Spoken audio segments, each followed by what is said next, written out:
the David67 Celtic News YouTube channel. Today, Monday, the 18th of September. Today, going to do a quick review of the Feyenoord team, how they're looking going into the fixture on Tuesday. Brief update regarding the Celtic training programme and pictures from this morning, and also a brief review of Celtic's women's match yesterday at Aberdeen. Before we get going, please like and subscribe. Subscriber numbers very close to target number 2 of 100 subscribers. Would be amazing if we could get to 100 by the time of the first Champions League fixture tomorrow in Rotterdam. Also, a Feyenoord themed Celtic linked trivia question in the community section, and increasing numbers are trying out the fun trivia quiz. So at the weekend, obviously Celtic had a convincing 3-0 victory, getting more back to our usual form and success. I thought one of the main things that really hit me was the fact that Celtic played with a lot more aggression, pace, attack, and in the second half after Hatate came on, and I think he has to start tomorrow against Feyenoord. I thought also Celtic were getting back towards the Ange Postecoglou style of pressurising the other team, continually playing, not pausing to allow the other team to set up at free kicks, corners, throw-ins, and Celtic very much played on the front foot. I think that was well evidenced by the fact that Alistair Johnston got forward so much and actually could have scored 2 goals yesterday, was it not for the woodwork. I thought the other important things from Saturday's fixture was that Paulo Bernardo and Luis Palma made their debuts and both looked promising in the brief spells they were given. I thought Lagerbielke actually played better in his half than Nat Phillips had in the first half, and Liam Scales looked quite dependable as on the left side of the centre of defence. Kyogo scored a goal and set up the other, and all these are good features going into tomorrow's fixture. And tomorrow I will do a more in-depth preview of the Feyenoord game tomorrow evening. Talking of Feyenoord had a very convincing 6-1 victory over Heerenveen. Heerenveen are a mid-table team in Holland, and so winning 6-1 was obviously very impressive.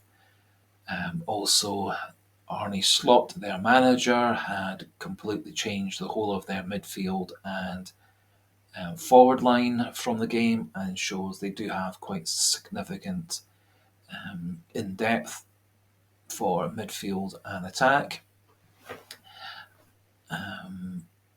But there are continuing difficulties regarding the main striker position for tomorrow's fixture continue. Their star striker Jimenez is out suspended. Their other main striker Ueda was injured on Japanese international duty against Germany. Ueda was quite confident he'll be fit to play against Celtic, but the medical staff and at Feyenoord and the manager both downplayed this, and it's thought to be very unlikely that Ueda would be fit enough to play against Celtic. It would appear that the most likely central striker for Feyenoord is going to be their attacking midfielder Stengs, although another option is Vanisset, their attacking midfielder, and they are still likely to keep their 2 wide players Yankuba Minteh, who's on loan from Newcastle, and their Brazilian winger, who is called Peixão, are likely to stay out wide. Their system is similar to Celtic's, with wide players supporting a central main striker.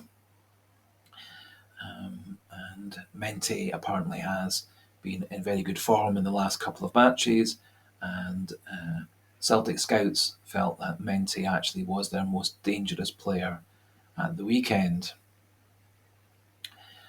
Their international defender Gertrudia was back in the team, and he had been expected possibly to miss tomorrow's game. However, they continue to be without their other defender, Newcoop, and will be missing their number one goalkeeper, Bilau, also. And so tomorrow's game, Feyenoord will be a little bit under strength, in that Ueda will be out. It's thought Jimenez is definitely out, as is Bilau and Newcoop.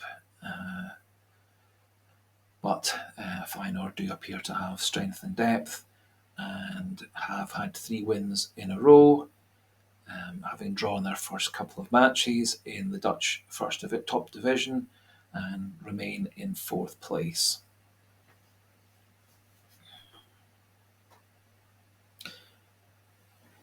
And final little section for today's video.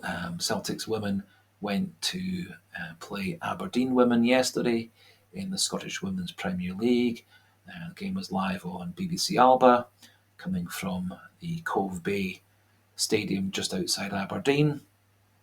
Aberdeen played an incredibly defensive system, packing defence, packing midfield, and scarcely got out of their own half. And Celtic chose to rest our international American goalkeeper Kelsey Doherty, and replaced her with Logan in goal. And Logan hardly had anything to do all day except take back passes and distribute out to our defenders. Celtic won 4-0 in the end. It was a bit of a struggle for them to get going, and had quite a number of attacks in the first half, but none really put the Aberdeen goalkeeper under much real pressure. I thought Amy Gallagher and Kit Lefersky both looked a little bit off their usual pace and skills in attack, and both are recently coming back from injury, and so this was not too unexpected. Celtic's midfield in the first half especially did not perform terribly well. Colette Kavanagh and Natalie Ross again looked rather tired and slow, and seemed to be struggling to distribute the ball out wide or to the 2 main strikers. Celtic did go into half-time 1-0 up, with a headed goal by Chloe Craig, after goal mouth melee with shots being stopped and hitting the post, and Chloe Craig was the quickest to react after the ball came off the post from Iman Adi's very clever shot from the edge of the box. Fran Alonso made a number of substitutions in the second half, and when Agnew and Jenny Smith and Paulo Partido came into the team in around about 60 minutes, and towards 70 minutes, Celtic played with a lot more aggression, a lot more skill and attack, and in the end won 4-0 with Jenny Smith scoring 2 goals and Shane scoring a very clever goal at the knee post to put Celtic 2-0 up. Overall, I thought our back three of Craig, Hayes, and Kelly all played very well. They defended very well when they had to. They did the great bulk of the distribution.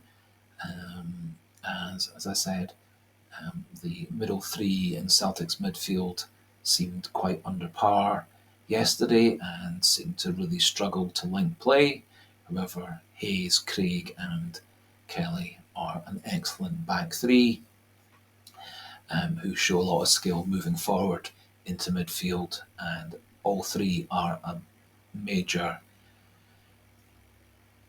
bonus at set pieces, and all three are scoring threats also for Celtic. Overall, player of the match for me was Shen. Very industrious in midfield, very good at getting out wide, good at coming into the box, a couple of very good shots on goal, and was Celtic's most dangerous player throughout the 90 minutes. Although special credit to Jenny Smith coming on in the 61st minute and scoring two very good goals. Celtic women currently lie second behind Rangers, but do have a game in hand, and yesterday's victory maintained their 100% record. Several of Celtic's squad will be away on international duty, and their next fixture is one of the key fixtures of the season, and will be playing Glasgow City women on October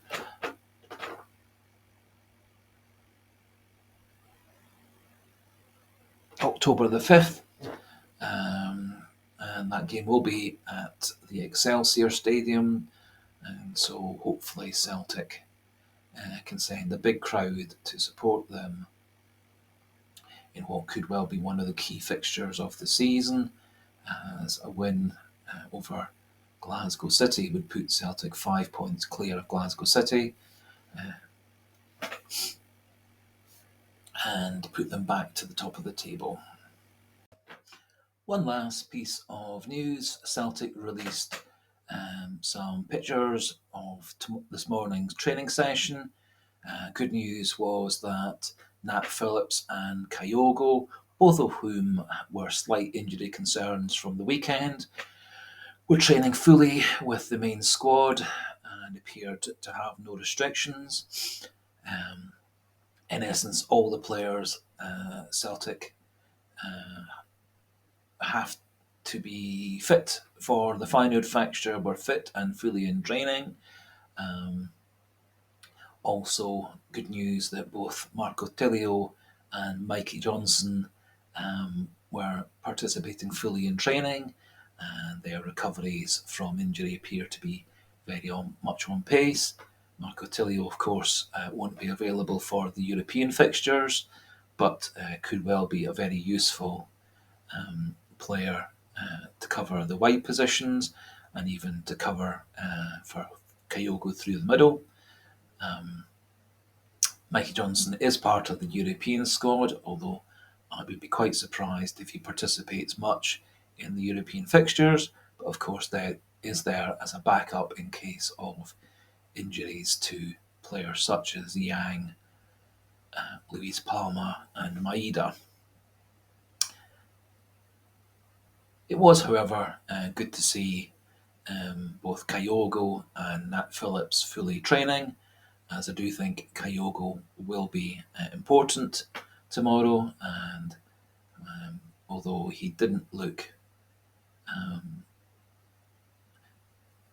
at his best on Saturday in his debut match and did go off with an ankle knock, I think Nat Phillips will be starting tomorrow, most likely with Lagerbielke rather than Scales, as I did feel Lagerbielke played well in his half of the game on Saturday, and so it did look tighter and better organised in defence in the second half.